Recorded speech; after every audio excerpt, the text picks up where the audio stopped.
senhora disse que teve um momento em que a senhora caiu e aí tiraram a senhora do interior da boate, é isso, né? Sim, eu desmaiei, e daí a hora que eu tava recordando a consciência, eu escutei alguém chamando, e daí eu respondi. E daí tentaram me tirar, não, como tinha gente em cima de mim, não conseguiram, e daí simplesmente me largaram e iam tentar pegar outra pessoa, só que nisso eu agarrei nas pernas dessa pessoa para conseguir sair dali.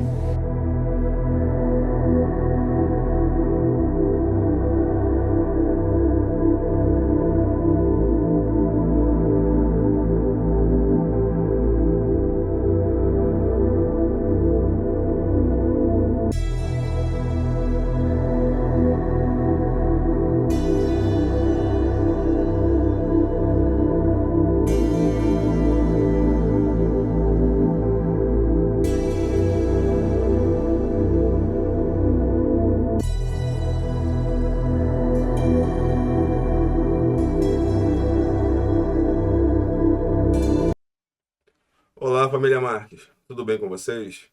Hoje vamos falar de um caso que tem 10 anos. Caso da Boate Kiss. Vamos colocar um incêndio, sim, criminoso ou não, porque a justiça ainda não decidiu, em que 242 pessoas perderam a vida. 635 ficaram feridas. 10 anos que isso se arrasta na justiça, sem que as vítimas saibam se as pessoas que são consideradas culpadas vão à prisão ou não. Houve o primeiro julgamento. Inclusive, os culpados, os réus foram considerados culpados. Porém, a justiça anulou esse julgamento e volta-se a estaca zero. O que se pretende agora é que não se anule o julgamento, que se continue. Vamos receber aqui agora uma das promotoras mais atuantes desse caso, se não dizer a mais atuante, doutora Lúcia Calegari. 10 anos. 10 anos de dor, 10 anos de luto, 10 anos de sofrimento. Eu, na verdade, comecei a trabalhar nesse processo com ele já em curso, né? Eu fui designada nesse processo a partir de 2019. Eu fui designada para a fase do julgamento em plenário.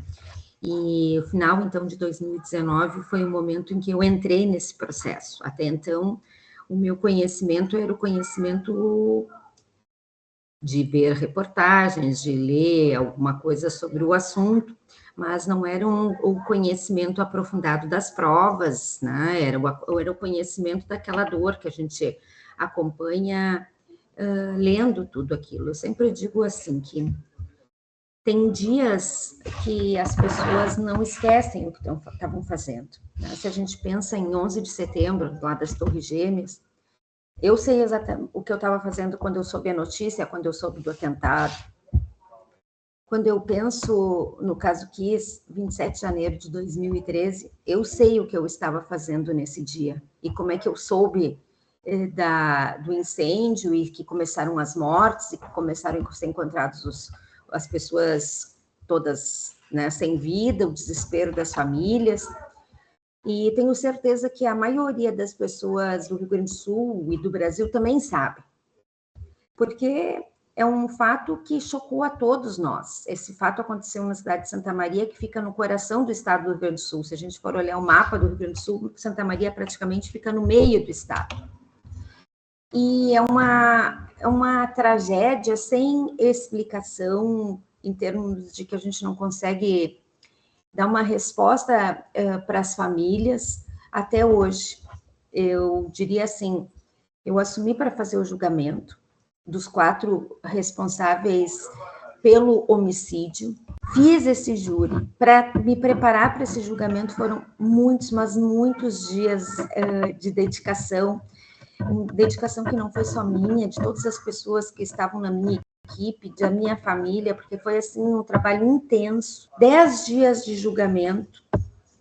Eu entendo que um julgamento que aconteceu com lisura, que foi transparente, que foi transmitido para todo o mundo pela internet, que não houve irregularidades e simplesmente depois o Tribunal de Justiça, 8 meses depois, resolve anular esse julgamento e com isso a gente volta a estaca zero. O que o Ministério Público, quando teve essa anulação, buscou fazer? Reverter essa anulação entramos com recursos que devem ser julgados, tem que ser julgados por Brasília, que ainda não chegaram em Brasília para esse julgamento, mas eu tenho confiança plena que nós vamos reverter essa anulação e voltar para a situação que é a resposta da sociedade. A resposta da sociedade é que os 4 tinham que ser condenados por todos esses fatos e cumprir pena por todos esses fatos.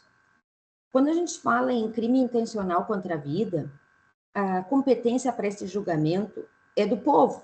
A resposta é da sociedade, um júri popular. E o júri popular, a resposta da sociedade é que tinham que ser condenados.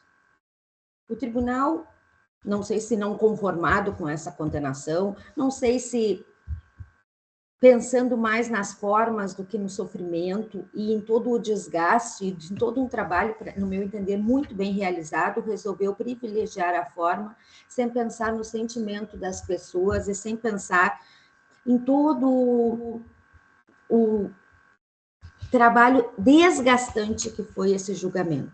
Para quem estava lá presencialmente, porque as pessoas veem, veja, as pessoas veem o que apareceu na TV, que é o julgamento, mas atrás disso tinha as famílias assistindo e acompanhando. Todo o tempo com atendimento médico, todo o tempo chorando, todo o tempo desesperados. Cada vez que a gente volta a essa situação, é um reviver de um luto, é um reviver da dor. E esses 10 anos tinham que ser marcados de uma forma efetiva, no sentido de que, como é que a gente não teve uma resposta ainda? Que justiça é essa que tem toda essa lentidão e que resolve o tempo inteiro voltar atrás? Porque o início desse processo, que eu não estava acompanhando, não era ainda promotora do caso, mas as audiências aconteceram de uma forma bastante rápida, com as oitivas, eram muitas pessoas, mas com uma preocupação do juiz, doutor Ulisses Lousada, de que todo mundo fosse ouvido o mais breve possível, de que houvesse uma rapidez para uma resposta. O doutor Ulisses, que acompanhou essa prova, disse, isso tem que ser decidido pelo júri, tem que ir a julgamento, eu determino a remessa dos réus a júri popular. Infelizmente, o tribunal não teve a mesma sensibilidade já na época e reverteu a decisão do juiz. O Ministério Público precisou ir até Brasília para que Brasília dissesse, é caso de júri, isso tem que ir a julgamento popular. Agora, tem essa decisão, e é nesse momento, quando há essa decisão que tem que ir a júri, que eu ingresso nesse processo. Começo a conhecer as vítimas, conheço sobreviventes, começo a conhecer os familiares das pessoas que perderam. Começo a ter contato efetivo com todo, não é só o processo, mas com toda a dor que permeia, que circula esse processo. E o julgamento, afinal, sai. Né? Tivemos um período de pandemia que impediu que o julgamento acontecesse, porque os julgamentos pelo tribunal do júri têm que ser presenciais, mas, afinal, esse julgamento é designado e ele sai na data que foi designada, com 10 longos dias de trabalho, trabalho que foi conduzido o doutor Orlando Facchini Neto, que é um excelente juiz, é um juiz extremamente experiente e que fez, no meu entender, um trabalho excepcional. E aí, os réus são presos, a um primeiro momento soltos, mas depois se reverte essa situação, de novo por Brasília, porque o nosso tribunal tinha soltado, o juiz doutor Orlando tinha determinado a prisão, o tribunal, não podem estar presos, de novo por Brasília, a gente consegue reverter essa decisão e que eles estão presos, e aí o tribunal, eu não sei se não ficou satisfeito com essa decisão de prisão, não sei se, sem pensar em toda a dor que representa isso, e em toda a transparência desse julgamento, resolve anular por questões que, no meu entender, não são casos de nulidade, e aí sem pensar numa frase que tem que ter em qualquer acolhimento de nulidade, que é necessário que haja um prejuízo, e esse prejuízo não aconteceu, os fatos teriam acontecido e a decisão dos jurados teria acontecido independente de qualquer uma das posturas que levou o tribunal a anular o julgamento. E nós voltamos, então, ao momento atual, que as famílias sentem o quê? A sensação de que houve impunidade, a sociedade, a gente transmite essa sensação, e aquela ideia que se tem de que não dá nada, que cometer crimes não dá nada porque ninguém é punido. Eu que acompanhei, então, esse processo a partir do momento que era para ter um júri popular, e que conheci tantos sobreviventes, tantos familiares, não me conformam com essa postura de anulação. Sofro com todas as famílias, luto por justiça, e justiça porque, assim, logo que houve julgamento, por parte dos advogados de defesa, houve uma campanha de dizer que houve vingança. Vingança, a gente falaria se alguma das vítimas sobreviventes ou algum dos familiares tivesse tomado uma atitude igual com os réus ou seus familiares, de colocar fogo na casa deles, de matar. Isso é vingança. Todos os réus responderam esse processo praticamente esses 10 anos, o tempo inteiro soltos. E ninguém fez qualquer atentado contra nenhum deles, ninguém fez nada absolutamente contra eles. As famílias aguentaram com a sua dor, o seu luto, de forma silenciosa, no sentido de que nada fizeram para atacar pessoalmente qualquer dos acusados. Aí a gente tem um julgamento que tem uma resposta que foi uma opção da sociedade. E se lança inicialmente uma ideia de que esse julgamento foi uma vingança, quando na verdade ele só foi uma resposta por justiça. Uma justiça que tem que ter. Eu digo o seguinte, uma das fases do luto de quem perde, numa situação como essas, é ver o julgamento. O julgamento encerra uma fase de luto. Não é que o luto não vai existir, mas quando nós temos a resposta, bom, os réus agora estão condenados, vão estar presos, não existe mais recursos. Nós temos com isso o encerramento de um ciclo desse luto. Aí se passa talvez para um outro luto, mas com a sensação de, bom, agora eu tenho que viver com a minha dor, mas pelo menos houve uma resposta, pelo menos as pessoas não ficaram impunes. E a gente não está permitindo que isso aconteça. Nós estamos há 10 anos sem dar essa resposta até hoje. Lamentável. Doutora Lúcia, eu preciso perguntar. Nesse caso, foram 242 vítimas fatais. Só que sabemos que após o episódio, outras pessoas perderam a vida em decorrência do que aconteceu na Boate Kiss. Então, se formos colocar, não são 242 vítimas fatais. É um número maior. Além das pessoas, além das vítimas que perderam partes, membros do corpo, que tem queimaduras absurdas. Eu lembro do julgamento do rapaz mostrando as queimaduras. Aquilo ali me chocou de tal forma. Giovanni, exatamente. Aquilo me chocou de tal forma que me doeu na alma. Para ver o que ele passa até hoje. E não tem o que ser feito.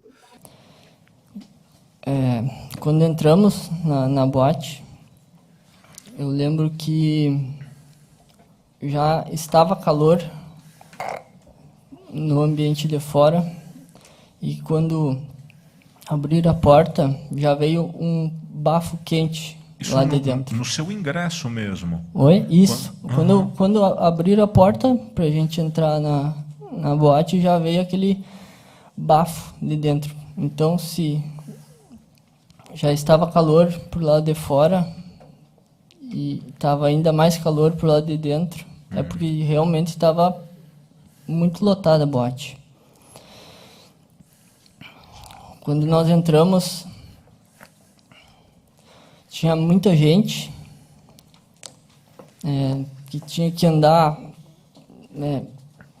não se desviando, porque mesmo tu tentando se desviar, você batia nas pessoas. E a gente nós fomos parar no pub,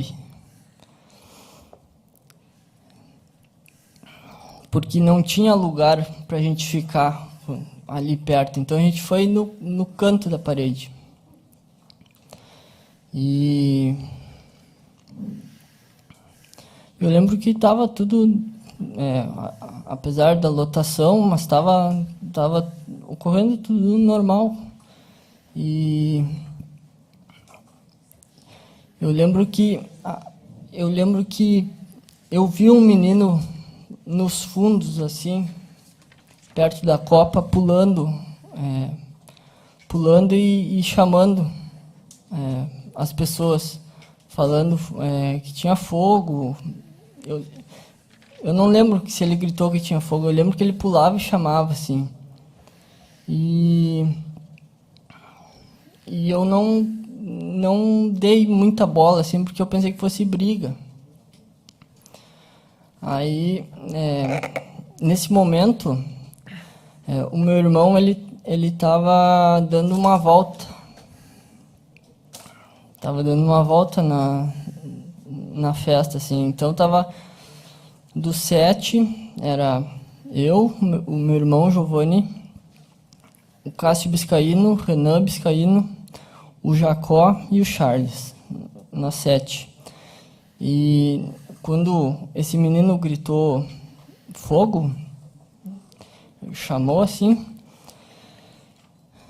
o meu irmão, o Jacó e o Charles, e o Renan, eles não estavam ali no pub, eles estavam circulando. Eu não sei onde eles estavam.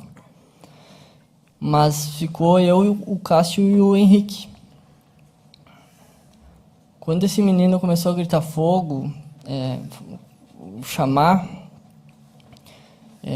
a gente se deu por conta que era sério mesmo quando todo mundo se virou para a saída. E nós vamos sair, porque nunca pensamos de que seria tão sério.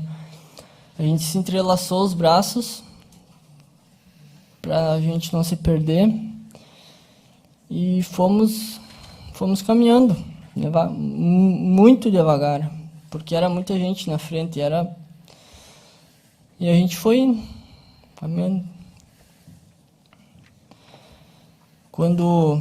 Eu lembro que quando eu passei, nós passamos do canto da copa ali, na primeira, perto do aquário, nós passamos ali e as pessoas começaram a ficar mais agitadas. Comecei a ouvir gritos e começou a ficar mais intenso, sabe? O empurra. E nessa hora a gente estava junto ainda. E com esse empurra, não conseguimos ficar com os braços entrelaçados. E aí foi cada um por si. Mas, claro que eu sempre pensei que a gente iria conseguir sair. Seguir caminhando, tentando conseguir um espaço assim. E eu lembro que depois que a gente se entrelaçou os braços, eu caminhei e consegui assim, percorrer uns 3 metros mais para frente. Era a minha segunda vez na boate. Eu tinha uma noção assim de onde eu tinha entrado e eu tracei uma linha imaginária até a porta assim.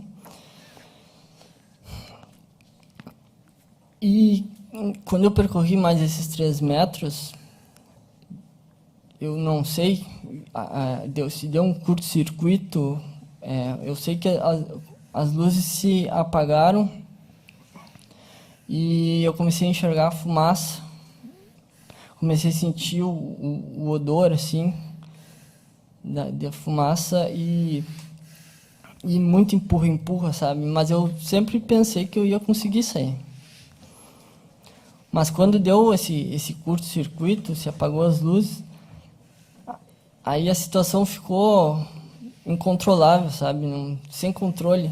Não tinha o que tu fazer. Tu era empurrado para onde a massa ia. E eu só tentava ir reto. Quando ficou tudo escuro, as pessoas gritavam mais ainda e eu escutava barulho de vidro quebrando, um desespero, sabe? E daí eu lembro que eu segui caminhando assim o que eu podia e começou a ficar mais intensa a fumaça. E tinha muita gente na minha frente ainda. E chegou uma hora que eu percebi que eu não ia conseguir sair.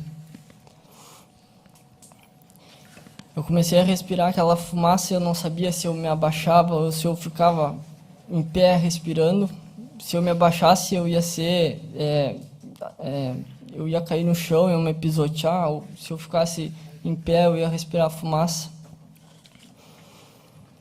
Mas eu lembro que quando eu comecei a inalar e começou a ficar mais intenso, meus joelhos começaram a ficar fracos, eu fui perdendo a força. E nesse momento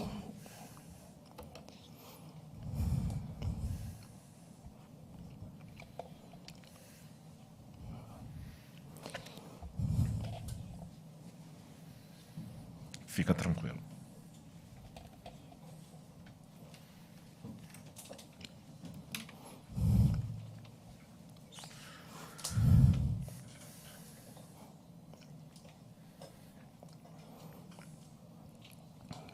O senhor desmaiou, né?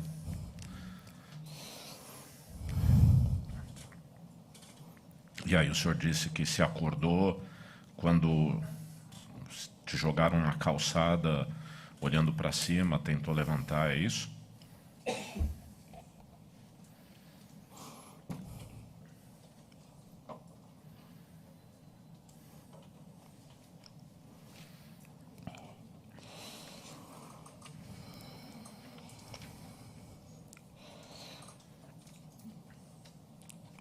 quando eu fui caindo, eu fui me despedindo.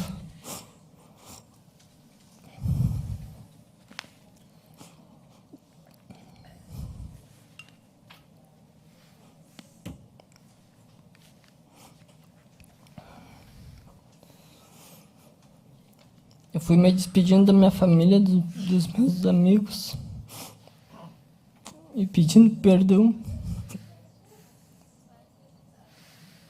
por alguma coisa que eu tivesse feito.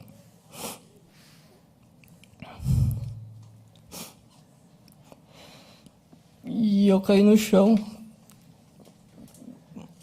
Eu estava sentindo me queimar e eu fui me debruçando e colocando as mãos no rosto. E desmaiei.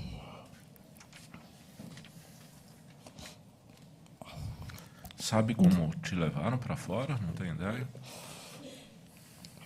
O meu irmão, ele viu o começo do princípio do incêndio e conseguiu sair.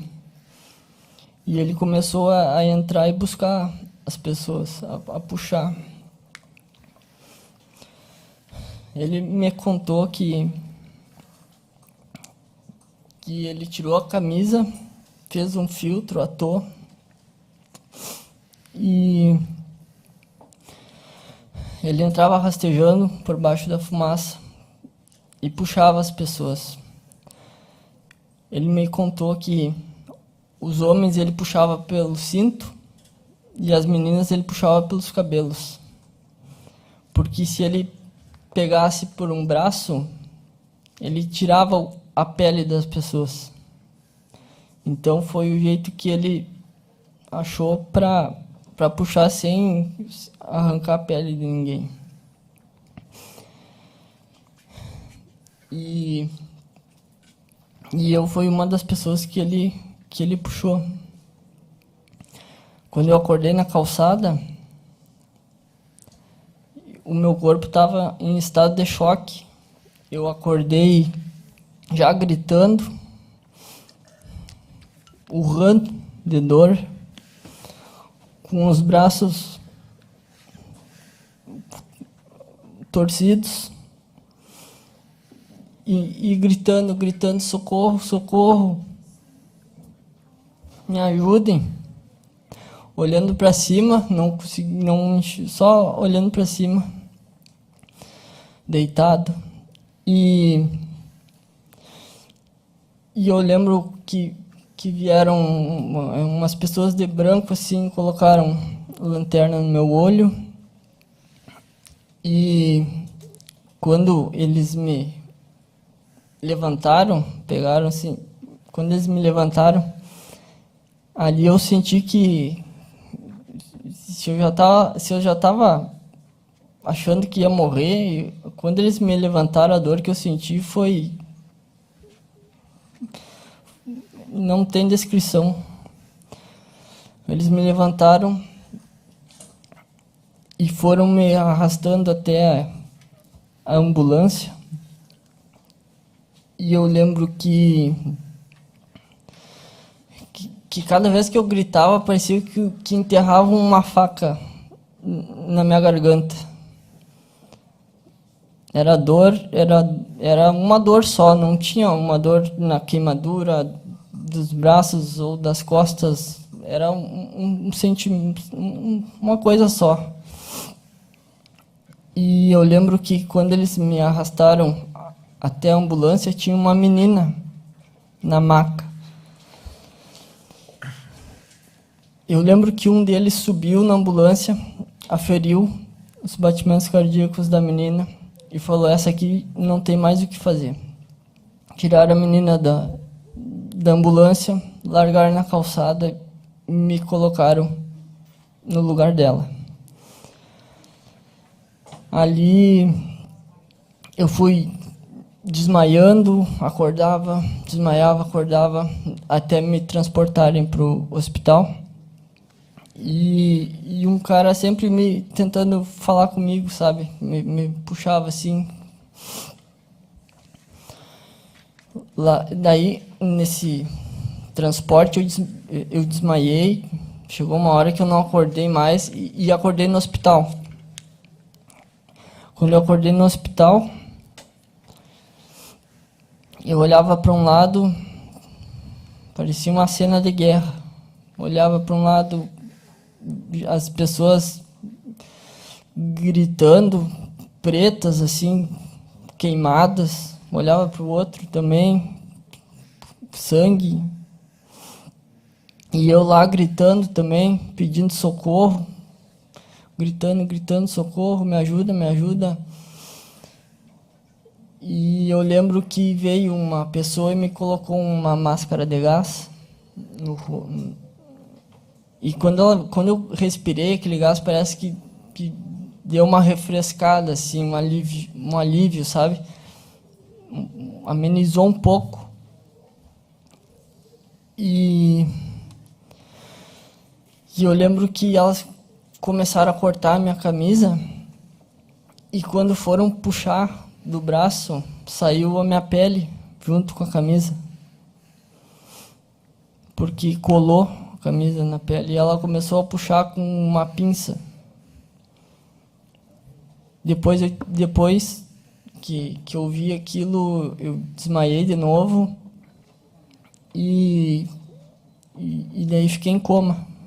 Fiquei 1 mês em coma. Aí eu sei que eu tive 3 paradas cardiorrespiratórias. Naquela noite tiveram que colocar 18 litros de soro. E porque eu estava muito instável. E depois eu acordei algumas vezes. Acordei não, eu tenho algumas lembranças assim, mas só da sinueta assim de quando eu estava no hospital de caridade. E depois que eu fui transferido, eu lembro de toda a viagem também, porque daí eu estava lúcido, mas eu estava imóvel, eu não conseguia me mexer, eu estava todo enfaixado. Só conseguia pensar e olhar. não conseguia falar, nada. Eu estava sentindo muito calor na viagem e não podia falar, porque e era janeiro, né? Fevereiro, e eu não podia falar que eu estava com muito calor e acabei desmaiando de novo. E daí acordei aqui no HPS, em Porto Alegre. Quando eu acordei no HPS, eu acordei também todo enfaixado, imóvel.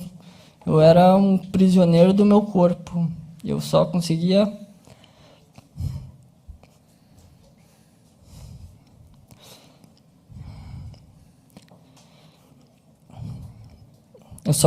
pensar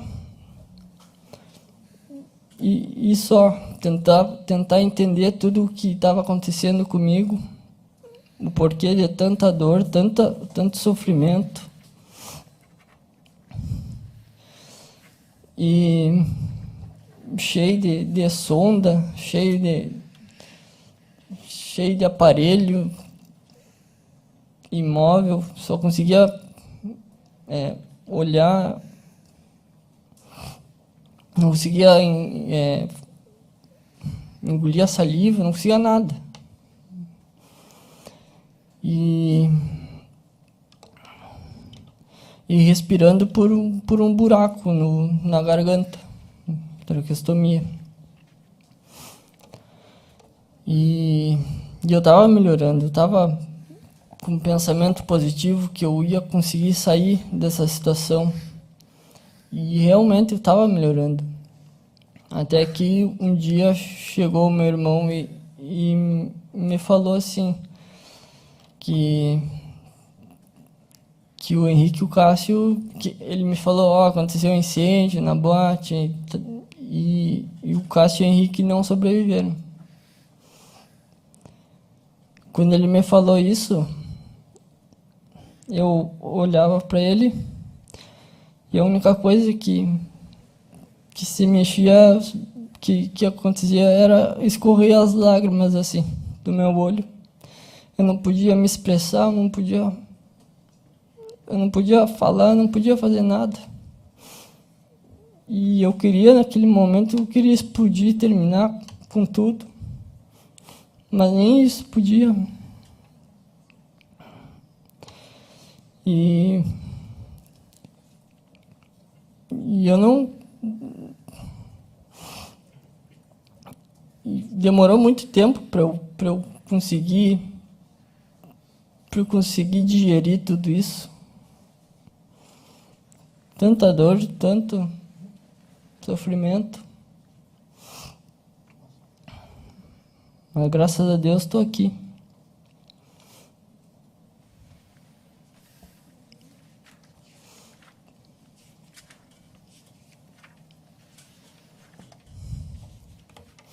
Trabalha com o quê? Prótese dentária.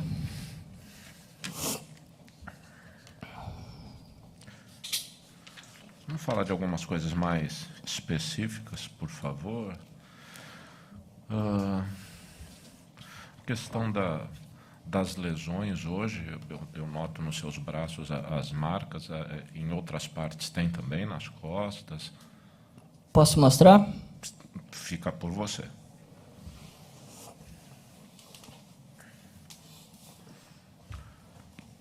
Pode virar para ali, porque eles são os jurados, é importante.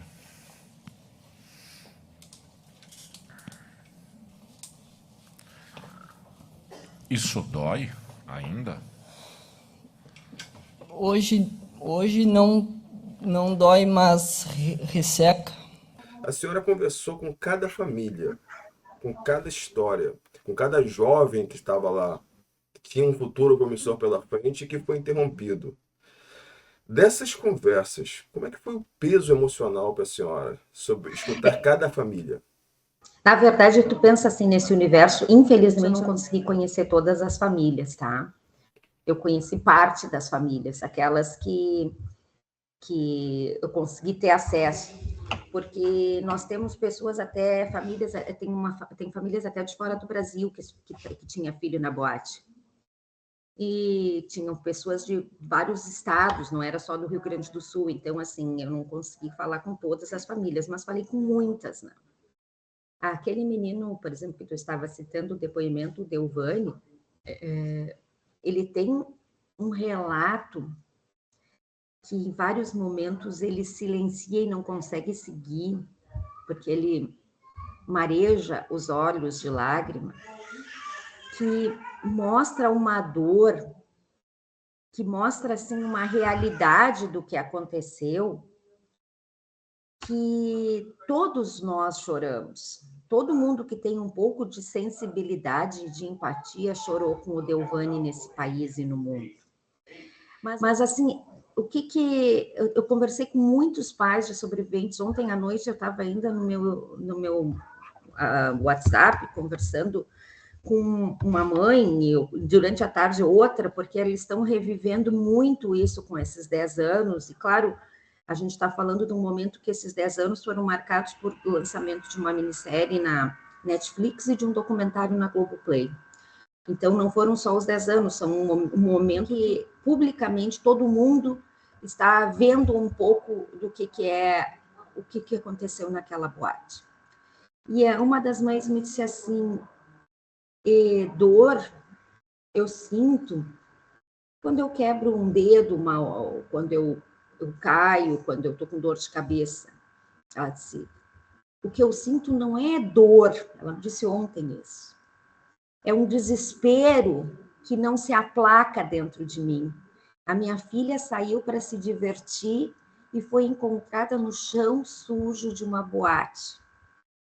Ela disse, por que comigo? Por que eu tenho que passar por isso? E quando tu disseste, são 242 que morreram ali, né? Ou nos primeiros dias que se seguiram.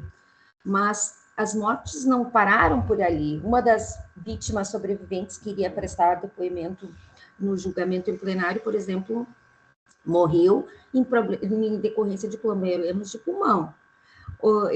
Agora há poucos dias eu estava sendo entrevistada por uma repórter que foi falar com uma mãe que o ano passado também a filha morreu, também com problemas em decorrências de pulmão. Alguns pais não aguentaram o sofrimento e se suicidaram. Vários pais, avós, tiveram doenças que se originaram depois, doenças cardíacas, tiveram problemas de desenvolverem cânceres, de sofrerem paradas, enfim. E eu diria assim, eu tenho certeza que isso guarda também alguma relação com os fatos.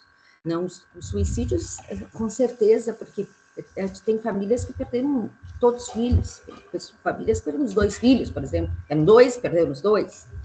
Aí, assim, para que eu vou seguir? Né? Eu construí uma vida para seguir, para ter netos, para ver meus filhos felizes, e aí eu não tenho mais nada. Né? O desespero bate, né? E a gente teve várias situações de suicídios, mas a gente não teve só essas situações de suicídio, vários problemas de saúde de todos os familiares envolvidos.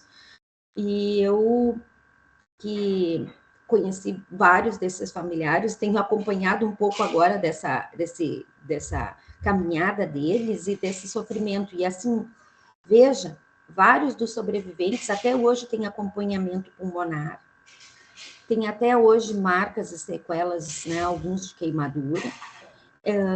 A menina Kellen, que eu sempre digo assim, é uma guerreira. A Kellen é aquela menina que teve a perna ali amputada em decorrência da Kiss.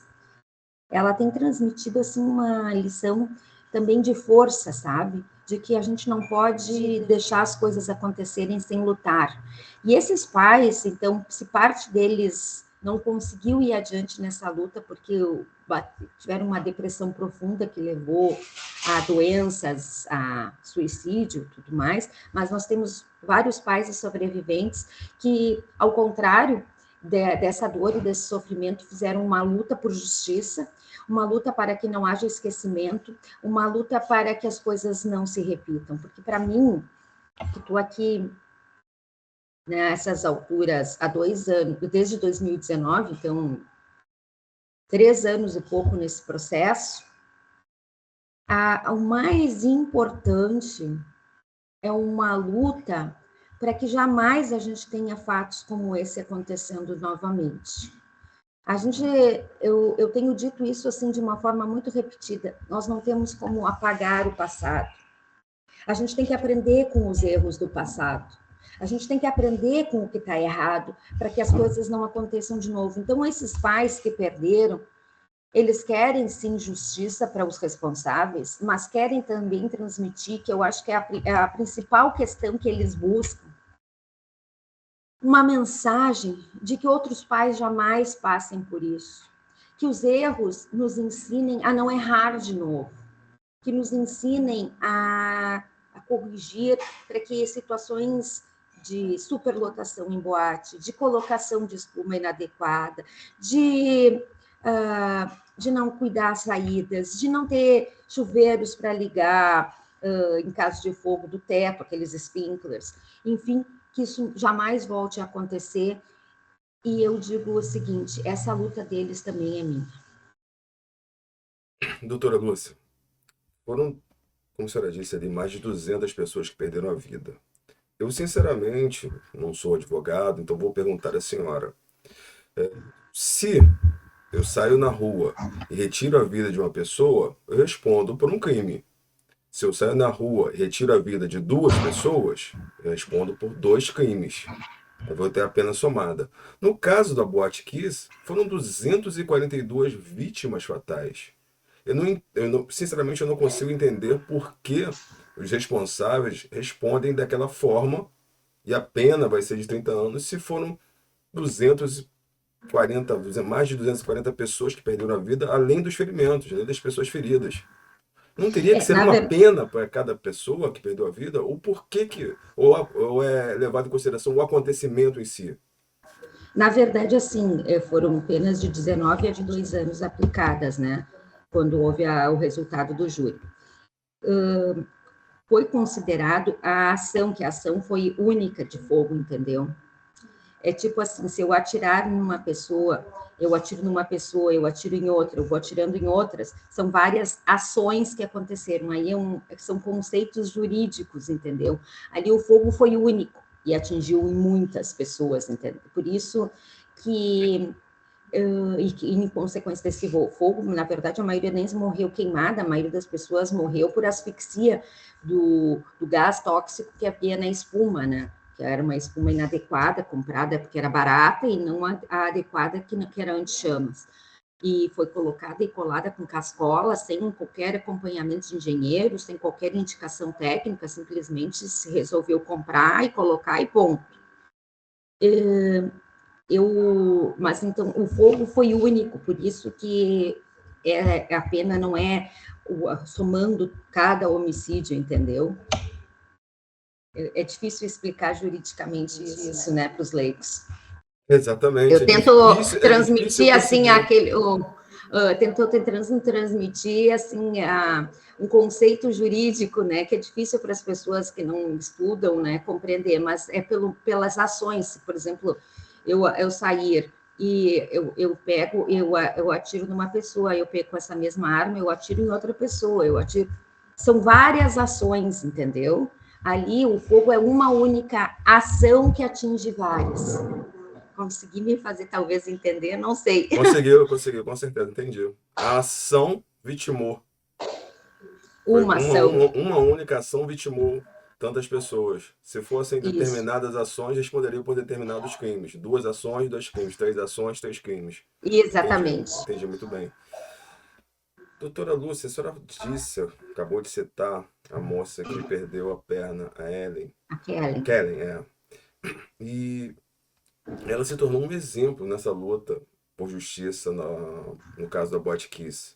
A senhora chegou a conversar com ela algumas vezes, pelo que eu sei. Qual é o sentimento dela hoje? Porque eu conversei com alguns pais e o sentimento hoje é: desespero, de não achar que vai haver justiça. Não, a Kellen confia em vai haver justiça. A Kellen é uma pessoa assim que ela é terapeuta ocupacional, né? Ela é formada, ela trabalha atualmente em Pelotas como terapeuta ocupacional. Ela decidiu, né, que ia naquela noite na boate, né? Ela foi assim horas antes, né? Não foi uma coisa assim. Há uma semana estou planejando com as minhas amigas. Não, aquela noite ela resolveu que ia, né? Tomou uma decisão final. Ela, em decorrência da situação, chegou a ser internada e transferida para Porto Alegre. Ficou em Porto Alegre alguns dias inconsciente. Quando acordou, soube que tinha sido amputada. Ela passou muito tempo com uma dificuldade de se aceitar, com uma dificuldade de se olhar no espelho, até o dia que ela compreendeu e quis lutar para que as coisas não acontecessem e para que os responsáveis fossem punidos. Ela faz acompanhamento, né, psicológico até hoje, né, ela toma medicação para o pulmão até hoje, ela tem aquelas próteses que tem que ser trocadas, e cada vez que ela tem que trocar, ela tem que entrar com uma ação judicial. Não houve por parte dos proprietários da boate, pelos músicos, nada, uma empatia de querer ajudá-la financeiramente nesse sentido, porque ela não tem condições de comprar essa prótese. Não houve qualquer tentativa de contato, aliás, por nenhum dos réus aos familiares, pedindo o que precisavam, querendo se solidarizar. Por nenhum dos réus nunca houve essa postura durante todos esses 10 anos. Mas a Kellen entendeu que o que aconteceu com ela tem que servir de exemplo para o mundo de que a gente pode superar os obstáculos que nos são colocados. Eu digo assim, eu escrevo para ela, eu sempre digo, tu és uma guerreira, tu és uma lutadora. Um pouco antes dos 10 anos, agora, uns dias antes dos 10 anos, eu estava conversando com ela, converso com ela há bastante tempo, antes ainda do julgamento, e ela me disse que ela tinha tomado uma decisão de que depois dos 10 anos ela ia se afastar de toda essa luta. Eu ponderei com ela que ela era uma imagem importantíssima nessa busca por justiça e busca por exemplos. Ela é um exemplo para todo mundo, porque ela conseguiu superar uma situação muito traumática e mostrar ao mundo que a gente tem que ter forças e que a gente consegue superar as coisas, os obstáculos. E ela me disse assim, não, eu inclusive estou falando isso porque eu até conversei com a minha psicóloga e ela acha que eu sofro demais, que eu me envolvo, que esse sofrimento pode ser prejudicial à minha saúde. Mas quando fecharam agora os 10 anos, com a série e documentário, ela passou a ser procurada por milhares. Quando eu falo milhares, é porque assim, se alguém entrar no Instagram dela, vai ver assim o crescimento do número de seguidores e receber milhares de mensagens de apoio, milhares de mensagens de que as pessoas estão junto com ela, que ela é um exemplo. E ela me disse essa semana que ela mudou de ideia, que ela vai continuar nessa luta, que o carinho e o apoio das pessoas foram fundamentais para essa decisão dela. Que ela se deu conta de quanto ela é um exemplo a ser seguido. E eu digo, ela é um exemplo a ser seguido. Isso, eu queimei 18% do corpo e eu perdi meu pé. Eu uso uma prótese. Em decorrência de tudo o que aconteceu. Uhum. E isso, digamos, o que se apresenta nos seus braços, na extensão do resto do seu corpo também? Não, 18% dos braços. A senhora já tinha ido na Boate Kiss? Sim. Muitas vezes, algumas vezes? Primeira vez eu fui em 2011, eu fui morar em Santa Maria quando eu passei na faculdade em agosto de 2011, e a primeira vez foi aquele ano mesmo. Teve uma festa da terapia ocupacional, a Absolute Therapy, e foi a primeira festa que eu fui. E só para, tirante a questão da amputação que a senhora referiu, essas queimaduras, elas hoje em dia lhe causam ainda dor física? Sente dor em consequência disso? Sim. O calor, as minhas queimaduras, elas ficam muito mais sensíveis. Fica muito mais calor. Que tipo de E a falar. amputação, com certeza, né? A gente vive numa sociedade que exige o corpo perfeito. E eu posso dizer que eu comecei esse processo de aceitação do ano passado para cá. Eu tinha medo de sair na rua e as pessoas me julgarem por isso, pelo corpo perfeito. Então, a partir do ano passado para cá, eu comecei a usar short. E vocês sabem que o Rio Grande do Sul é muito calor, né? Então, eu usava calça jeans até no calorão de 40 graus. E existem determinadas atividades, determinadas experiências, digamos, da vida que a senhora não pode desfrutar tendo em conta essas consequências do que aconteceu? Sim. Correr eu não consigo mais, né? A última vez que eu corri foi para tentar me salvar da morte. Eu não lembro da primeira banda tocar, e quando começou a música do Naldo, que era uma música que trazia muita alegria para a gente na época, e depois, né, só tristeza. E as gurias foram no banheiro quando começou a música, e eu fiquei ali, porque eu não estava bebendo. Eu acho que eu bebi meio copo de cerveja. E aí eu não vi a confusão, não vi a música parar, ninguém avisou nada. Eu só vi que cruzou uma multidão na minha frente, que veio da pista lá de baixo. E aí eu me atirei em correr, porque eu achei que fosse briga, que como as garrafas da festa eram de 600 ml, tá, eu pensei, alguém tirou uma garrafa, deu em alguém e é briga. E aí eu me atirei em correr. Quando eu corri, eu caí na frente do bar de madeira, do principal ali. Voltei, porque eu queria buscar as minhas amigas. E um homem todo de branco, eu acho que foi Deus na hora, meu anjo da guarda, eu não sei dizer, parou desse meu lado direito e disse, tu não vai. E me puxou em direção à porta. Eu corri novamente em direção à porta, no caso, a porta de entrada. E quando eu cheguei na porta, eu caí. Já tinha bastante gente ali. Então, nesse momento que eu caí, foi aí que eu vi que era fogo. Porque eu senti os meus braços queimar. Era muito, muito, muito calor. E o cheiro muito forte. E aí eu estava com o vestido, tomara que caia, eu puxei meu vestido, isso caí ajoelhada, né? Puxei meu vestido, fiz assim, eu rezei, eu pedi para Deus que eu não queria morrer ali, porque eu achei que eu ia morrer ali, e pensei na minha família. E eu sempre pedi para Deus que Ele fizesse a vontade dEle na minha vida. E aí foi que eu me atinei em tirar a sandália, e quando eu virei, me atinei a tirar a sandália para não pisar em ninguém. E quando eu virei, eu bati com o meu braço na porta, então eu sabia que eu estava na porta. Tirei a...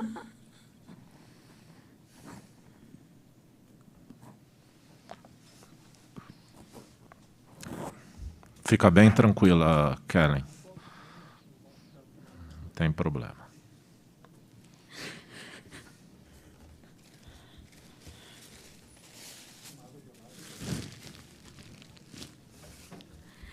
Eu tirei a sandália do pé esquerdo, e quando eu fui tentar tirar a sandália do pé direito, me puxaram para fora. E a sandália ela ficou presa no meu tornozelo.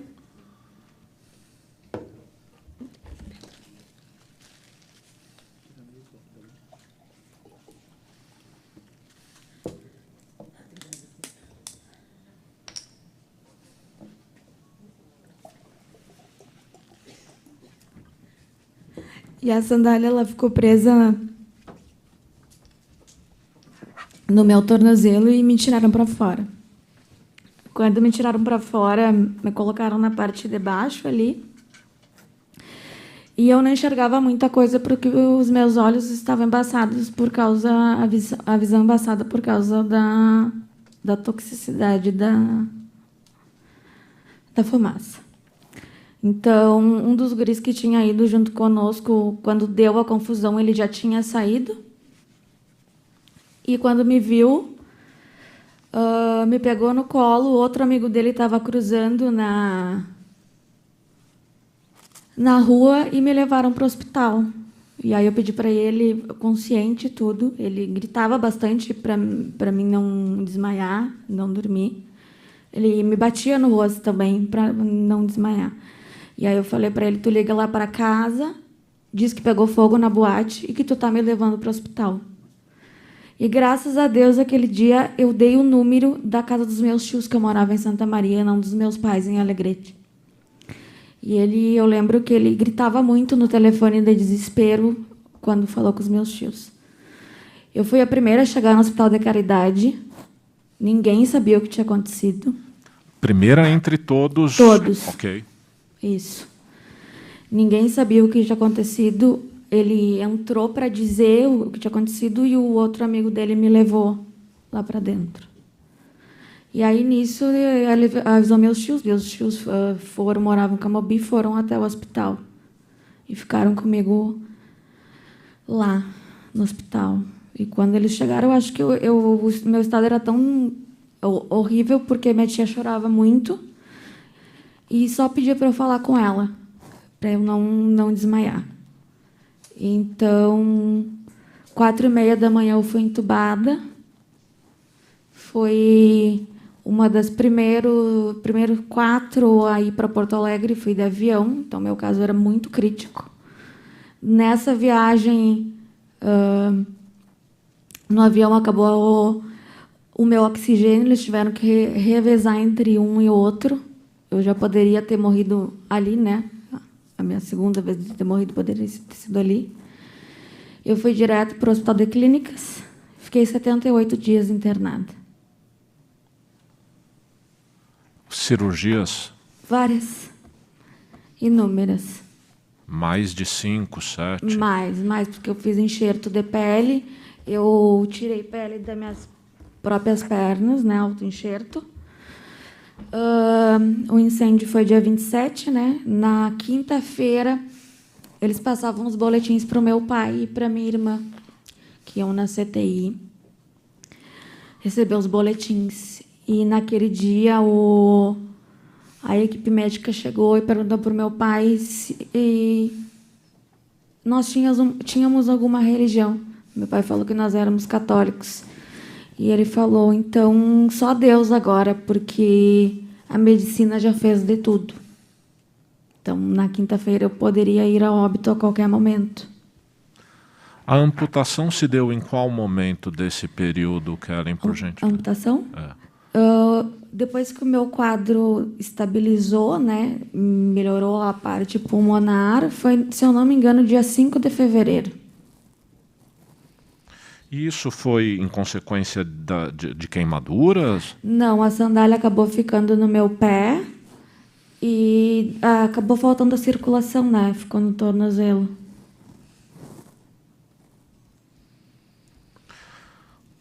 Você mencionou que teria ido, me corrija se eu estiver errado, seriam, entre amigos e amigas, 7 pessoas, era isso, né? 8, acho que dava. Era eu mais 2 amigas. E 5... E 5, Uhum. É sim, então a senhora e mais 7. Desses 7, alguns faleceram? 3. 3 faleceram? As minhas 2 amigas e um dos meninos. Qual a idade? Deles, eu acho que a Lau tinha 18, a Ju também tinha 18, e o Pag já tinha uns 18, 19. A senhora, na época, tinha quantos anos? 19. Ok. Vou lhe fazer algumas perguntas, tá? A questão da fila, a senhora aludiu que a fila era grande, né? Era bastante grande, segundo apontou. Era normal essa quantidade de pessoas na fila para ingressar na boate, ou nesse dia lhe parecia haver mais pessoas na fila por enquanto? Era normal. Até, inclusive, 2 semanas antes eu tinha ido numa festa das engenharias e eu acho que tinha o dobro de pessoas lá dentro. Dentro? Sim, porque eu fiquei no mesmo lugar que eu estava no dia do incêndio e não dava para se mexer.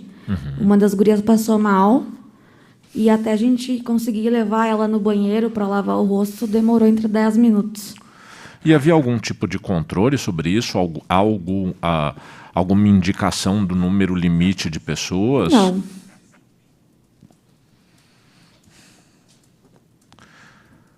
A senhora já tinha visto... A senhora não viu exatamente quando tudo começou nesse dia, né? Pelo que eu depreendi, a senhora não percebeu, né? Quando tudo começou. Não, só quando eu cheguei na porta e senti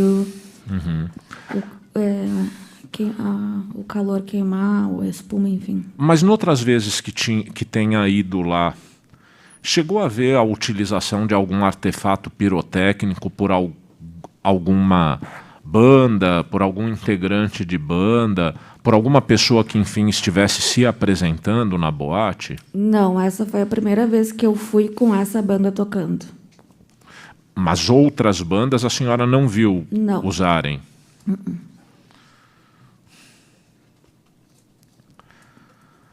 Hoje em dia, a senhora toma algum medicamento, faz algum tipo de tratamento? Como tem se sentido com relação a isso tudo? Eu faço tratamento psiquiátrico, tomo medicação, tenho terapia com psicóloga, acompanho pneumologista ainda, inclusive ontem eu tive consulta e eu não sei quantos anos mais ainda eu vou ter que continuar. Tomo medicação para o pulmão, tomo uma e faço 2 bombinhas. E se eu não fizer o tratamento correto a longo prazo, eu vou ter que fazer provavelmente um transplante pulmonar. Ou pode dar alguma doença em decorrência à fumaça. A senhora teve contato com... Vou agora mudar um pouco o enfoque, mas seguindo na mesma linha. Dos acusados, Elisandro Spor, Luciano Bonilha, Mauro Hoffman, Marcelo de Jesus, a senhora conhecia algum deles? Não, graças a Deus.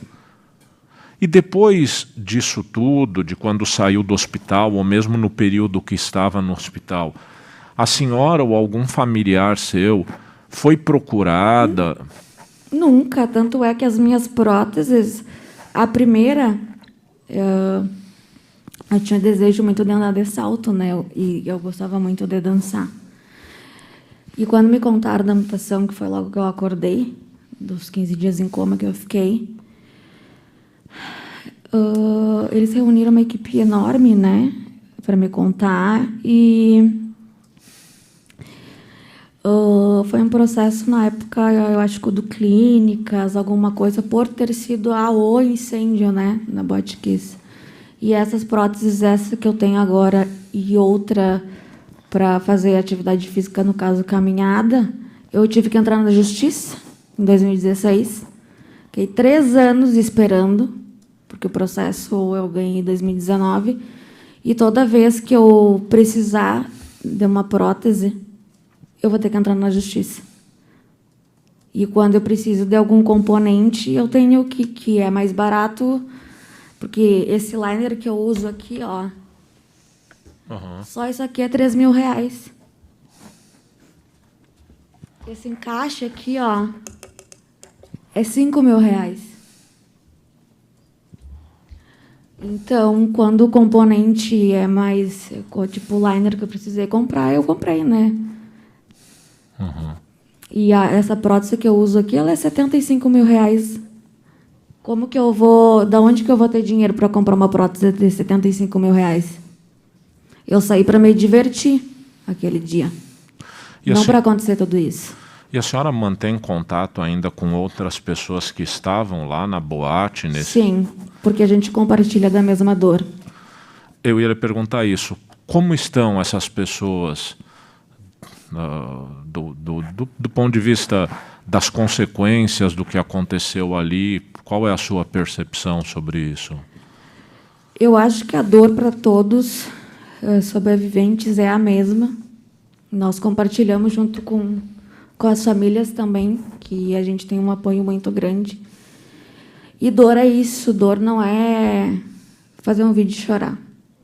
Dor é passar esses 8, quase 9 anos, o que eu passei lá dentro, o que eu passo na minha pele, o que eu passo andando na prótese, me machuca, isso é dor. Dor é quando eu me olhei muito tempo no espelho e chorei por muito tempo por ter ficado assim. Isso é dor. Quando a senhora fala que dor não é fazer um vídeo e chorar, a senhora está se referindo a quê? Posso dizer? É uma pergunta. Ao documentáriozinho que um dos donos que quis me matar, né, fez, junto com o seu advogado. A respeito da questão do fogo de artifício utilizado ali no local, a senhora tem algum conhecimento, ou se teve conhecimento, foi posterior ao fato, porque a senhora não viu o acionamento disso, correto? Não vi, eu estava do outro lado. Ok. Extintores de incêndio no local? Nunca vi. Nem nessa ocasião e nem em nenhuma outra que tenha ido? Nenhuma outra. Eu talvez tenha lhe perguntado, desculpe ser repetitivo, a senhora já tinha ido lá várias vezes? Várias vezes. Uhum. Quando a gente fala várias vezes, pode ser provavelmente mais do que 10 vezes? Sim. Tá bem. Até porque eu era uma boate universitária, né? A gente ia para se divertir achando que estava seguro. As saídas da boate, como que eram? Tinha a porta da entrada, aquela que a gente entrava, fazia a volta ali naquelas guarda-corpo, né? Passava pela bilheteria, entrava na boate por uma porta que eu acho que era estofada, já tinha outro guarda-corpo. Para sair, saía por uma porta menor que essa aqui, né? Por um corredor menor que essa porta aqui. Passava pelos caixas e subia uns degraus de madeira. E aí saía na parte ali e saía para fora. A senhora, no dia, percebeu se em algum momento houve algum tipo, digamos, de impedimento ou ou algum obstáculo criado na saída por seguranças da boate? Obstaculização para a saída da boate? É que na hora que eu corri, já quem ficou ali, que acredito que estava junto comigo ali caído, foi os que se queimaram. Então, isso eu não vi. Ok. E depois, a senhora, nos diálogos que teve com outras pessoas que lá estavam, foi informada ou não? Sim, foi informada que barraram e não deixaram sair sem pagar a comanda. Doutora Lúcia, agora vamos falar sobre os réus. Principalmente um, que eu fico sempre com muita dúvida em relação a ele, que é o Luciano Bonilha, né? Que é o produtor. Nós podemos falar qual é a responsabilização e participação de cada réu nesse acontecimento? Sim. Vamos começar com o Luciano, porque o Luciano é o que eu fico com um pouco de dúvida. Na verdade, assim, o Luciano já tinha integrado a banda Gurizada Fandangueira anteriormente. Tinha se afastado. Essa banda, ela tradicionalmente fazia apresentações com fogos. Era uma tradição, eu acho que naquela região, de ter essas apresentações com fogos, e parou de produzir espetáculos com fogos. Quando ele voltou para a banda, para auxiliar, ele era, né, o produtor. Ele foi a pessoa que disse que eles tinham que voltar a usar fogos. Foi a ideia, e eu estou dizendo isso porque isso foi dito na época por ele próprio, quando foi ouvido pela primeira vez. A ideia de voltarem a usarem fogos na boate em boates, em apresentações, foi uma ideia dele. E a responsabilidade de comprar era dele, e ele, no primeiro depoimento que ele presta, e na delegacia, ele diz, não, eu conhecia isso, entendia disso. Ele vai no local que se compra fogos, e na caixa consta que esses fogos são para uso externo, ou seja, em lugares abertos, e ele compra fogos para uso externo, para utilização no ambiente interno, sendo alertado, além de ter constado da caixa essa informação, de que esses fogos não deveriam ser usados em ambiente interno. O que eu quero dizer com isso? Quando ele comprou esses fogos, por que se opta em comprar fogos de ambiente externo ou interno?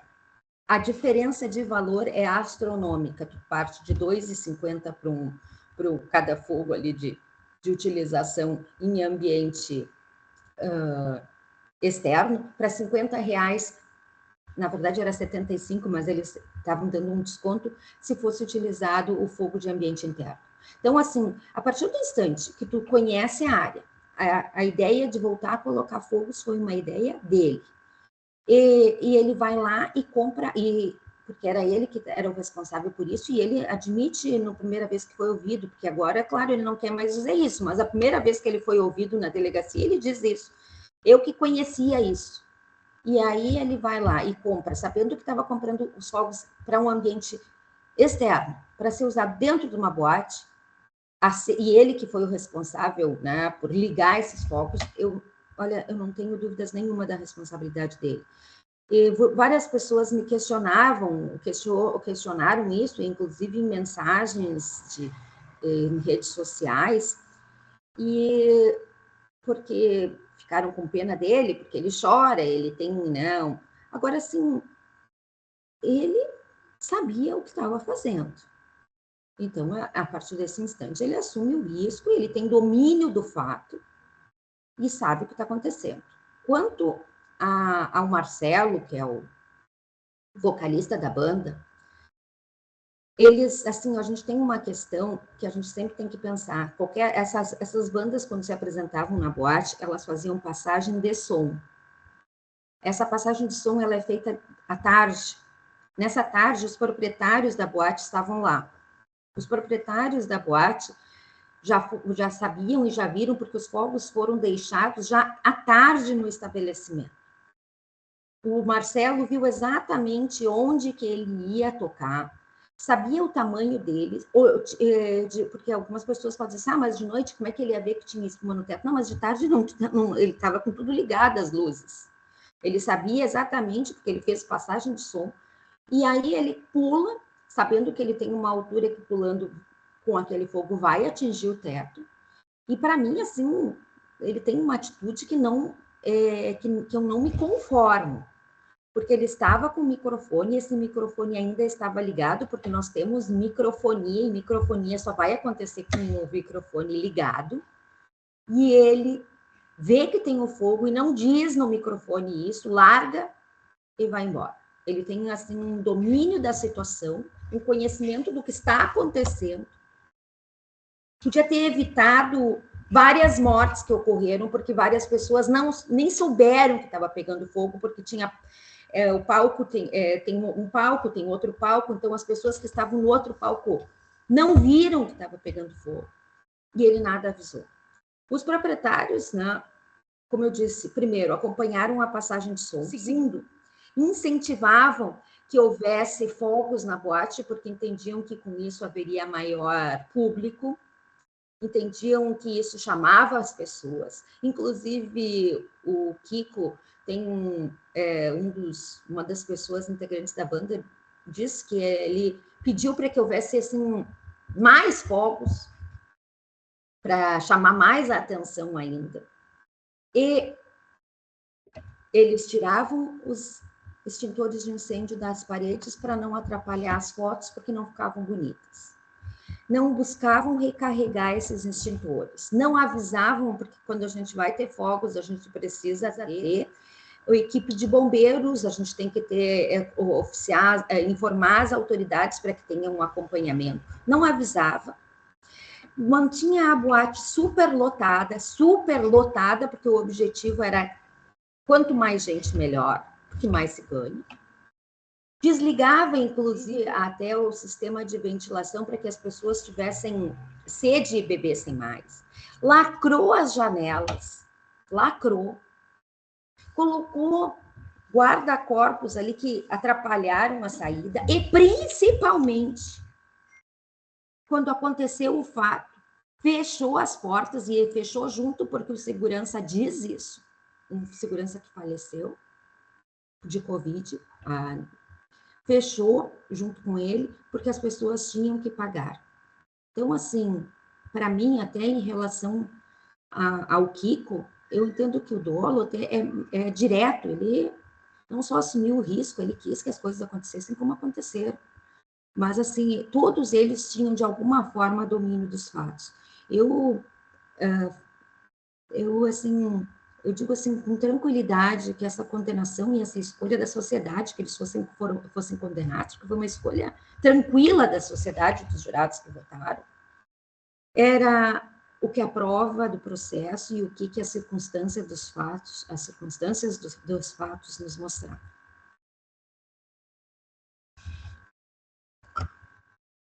Para finalizar, doutora Lúcia, tendo um novo julgamento, existindo um novo julgamento, as famílias vão aguentar? Estão preparadas para passar por todo aquele sofrimento de novo? Ai, essa é a minha grande preocupação, Marcondes. Ai, eu sou com ele só de pensar.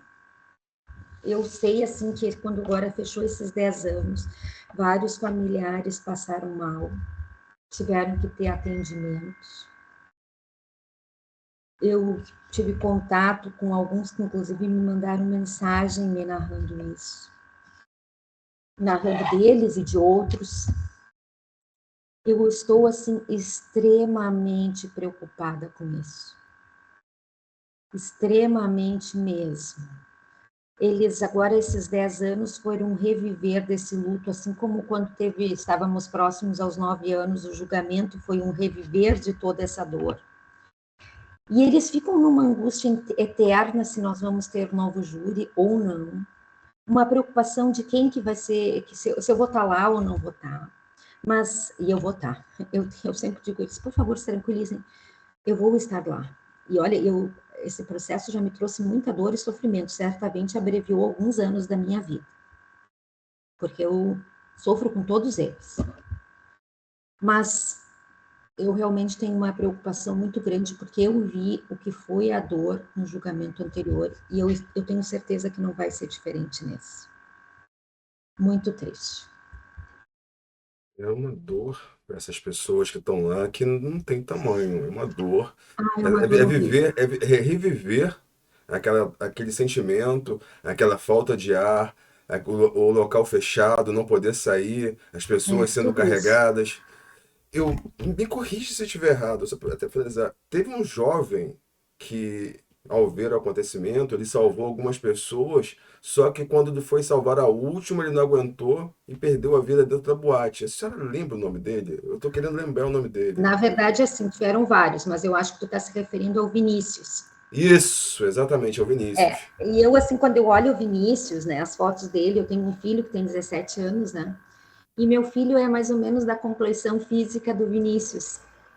Meu filho é alto, né, ele tem 1,93 m. Nossa, ele é alto.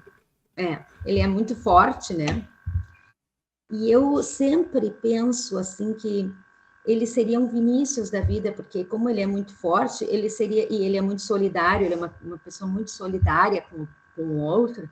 Se ele estivesse lá, ele seria aquela pessoa que entraria para salvar, entendeu? Porque, assim como ele é solidário, ele é muito ligado, ele é muito rápido, né? Ele conseguiria, eu acredito que sair.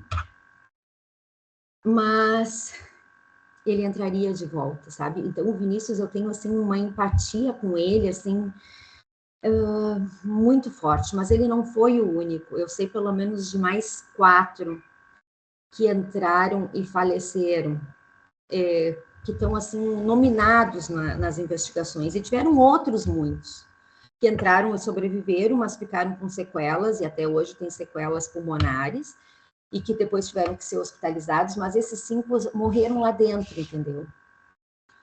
E eu, assim, nossa, eles são heróis, eles são, né, assim, Batmans, eles são super-homens, eles são, assim, aquelas pessoas que a gente tem que ter estátuas em homenagem. Porque eles foram solidários a amigos, solidários a pessoas que eles nem conheceram e evitaram algumas mortes. E, infelizmente, vieram a morrer. Então, assim, todo o meu sentimento a essas famílias, né? Porque para a família que perdeu, queria seu filho vivo. Não, a imagem de que eles socorreram não é o que consola, porque eles queriam ver os filhos voltando para as casas. Bonito não é ver fogos, bonito é ver os filhos voltando para as casas. Mas, assim, toda a minha solidariedade a essas famílias, que eles têm que ter, assim, uma noção de quanto a bondade humana é importante e que, infelizmente, os caminhos que são traçados nem sempre são aqueles que a gente gostaria que acontecessem na vida. Eu, assim, todo esse julgamento, né, todo esse reviver nessa semana desse julgamento, eu estou revivendo junto. Toda essa dor, eu chorei, assisti a minissérie, chorei, assisti o documentário, chorei, eu falo com as famílias, assim, eu estou numa semana muito emotiva para mim, assim, esses últimos dias têm sido muito emotivos. Mas eu continuo nessa luta. Essa luta é minha, porque eu considero os familiares daqui também minhas famílias, também não é só meus conhecidos, eles não são mais só meus conhecidos, eles estão aqui comigo no meu coração. Por isso que eu sempre, assim, mando corações para eles e digo, força, confiem, eu estou com vocês. Lúcia, muito obrigado por esse relato. Nós, enquanto sociedade, aguardamos que a justiça seja feita e temos certeza que luta não vai faltar pela senhora. Então, Não.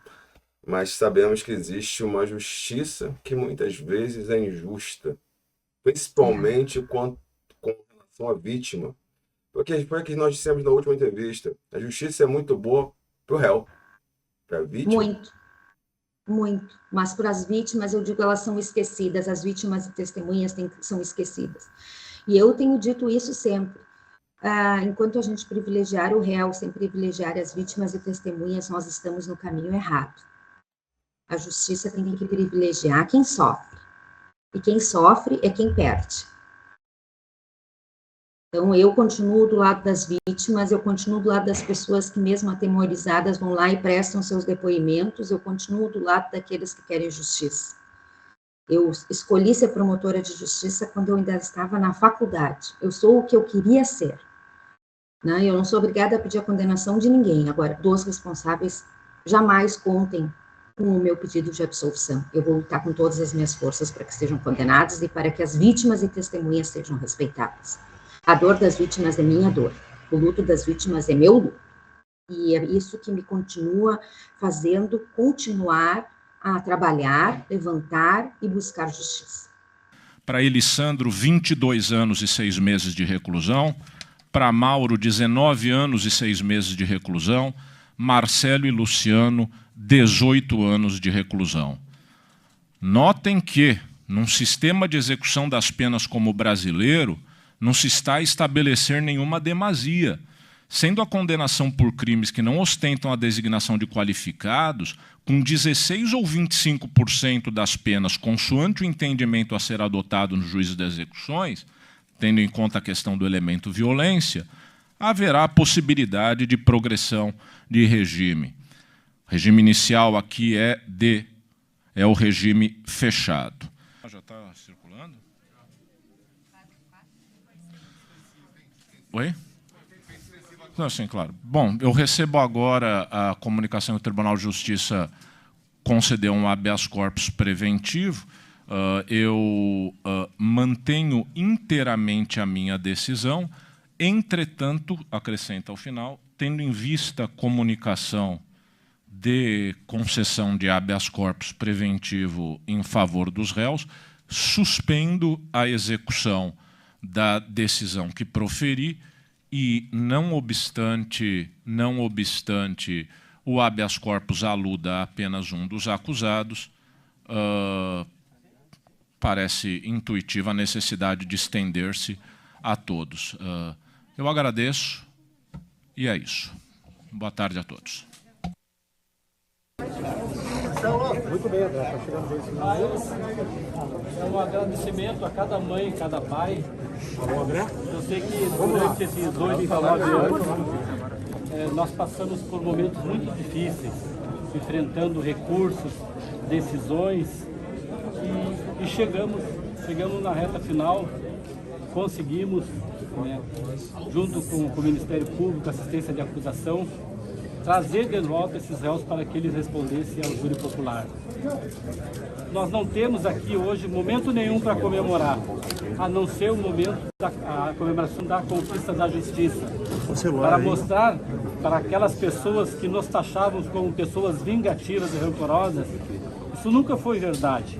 Nós sempre lutamos pela justiça e isso prevaleceu, até porque no nosso coração é tão grande o amor que nós temos por cada um dos nossos filhos, que esse sentimento mesquinho e pequeno que chamam de vingança jamais teria o mínimo de lugar.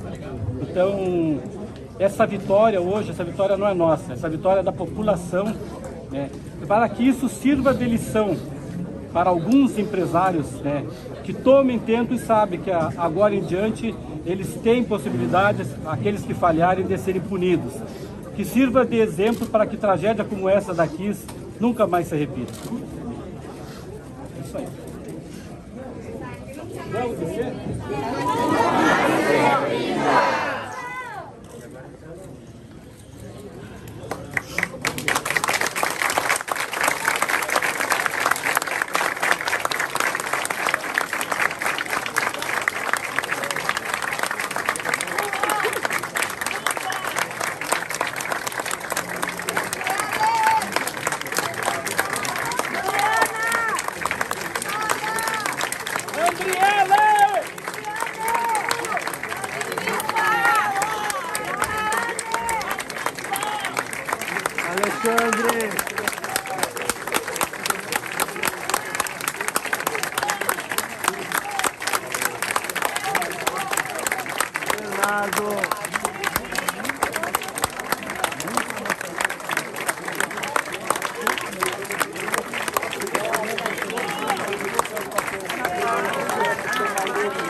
Era o que você esperava.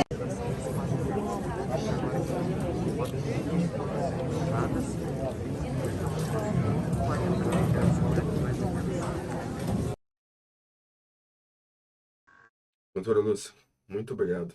Muito obrigada, então, pela oportunidade. E até uma outra ocasião, Marcondes. Até a próxima. Até Obrigado a próxima. Mesmo. Até logo. Tchau. Fique com Deus. Tchau. Tchau. Recebemos a promotora, a doutora Lúcia Calegari. Caso Botkiss. Não tenho nem o que falar, né? A doutora Lúcia já disse tudo. Muito obrigado a todos. Fiquem com Deus e até amanhã.